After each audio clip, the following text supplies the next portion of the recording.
สวัสดีครับผมอ่าชื่อโลมาครับผมหรือ AKA ก็เป็นโลมานนะอันนี้ก็ได้ทำเพลงใน YouTube นะครับผมมีได้ประมาณสัก20กว่าเพลงจะมาเล่าอ่าแรงบันดาลใจในการทำเพลงแล้วก็ประสบการณ์ในด้านชีวิตที่ได้เข้ามาทำเพลงนะย้อนกลับไปเนี่ยเลยว่าเริ่มต้นของการทำเพลงของผมในตอนนั้นเลยก็คือมันเริ่มจากการสูญเสียนะอยาก เหมือนการสูญเสียของเหมือนศิลปินคนอื่นที่เขาเหมือนจะอกหักบ้างหรือว่ามีอะไรที่แบบว่าทำให้เกิดมีแรงบันดาลใจในการทำเพลงแต่คือของผมคือมันมากกว่านั้นมันมากกว่าอกหักก็คือสูญเสียสูญเสียทั้งหมดทั้งหมดนี่ที่ว่าเนี่ยทั้งหมดที่หมายถึงนี่คือทั้งหมดเลยนะแม้แต่กระทั่งครอบครัวแม้แต่กระทั่งเพื่อนฝูงแม้แต่คนที่รักหรือความเป็นอยู่ ทุกวันทุกอย่างความเป็นอยู่ทุกอย่างในแต่ละวันที่เราเคยเป็นมาเคยอยู่มาเรามีทุกอย่างเพื่อนฝูงคนรักเราสูญเสียหมดเราสูญเสียสิ่งนั้นเลยทั้งหมดนั่นแหละมันคือจุดเริ่มต้นของผมเอาความเสียใจตรงเนี้ยเข้ามาเป็นเพลงส่วนใหญ่ผมก็จะร้องเกี่ยวกับชีวิตแล้วก็ร้องเกี่ยวกับตัวเองมากกว่ากับสิ่งที่ผมสูญเสียไป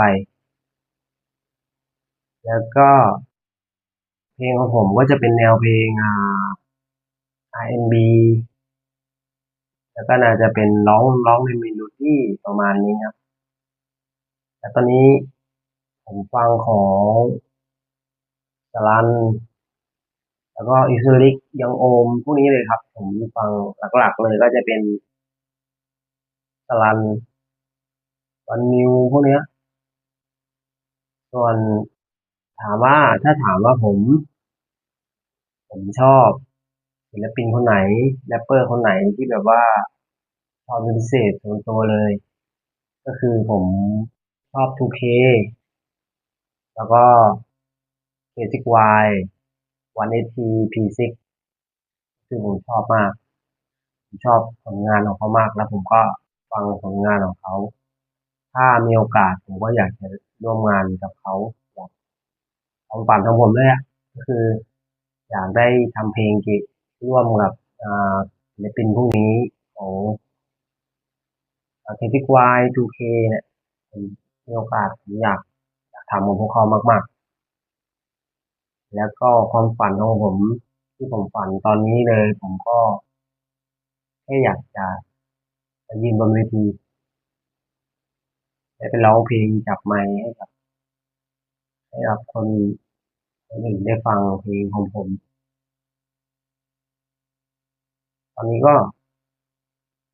มีโปรเจกต์ทำเพลงเรื่อยๆครับมีเพลงออกมาเรื่อยๆเพลงใหม่ล่าสุดก็เพิ่งออกมาเมื่อกี้เลย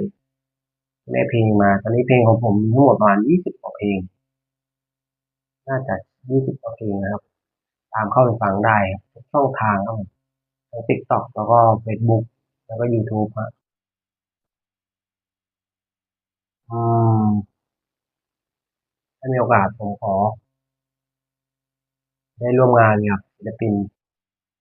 ที่ผมชื่นชอบ ตอนนี้ผมก็ทำช่อง YouTube อยู่แล้วก็ตอนนี้ผมยังใช้บีทฟรีอยู่บีทฟรีลิขสิทธิ์อยู่นะครับผม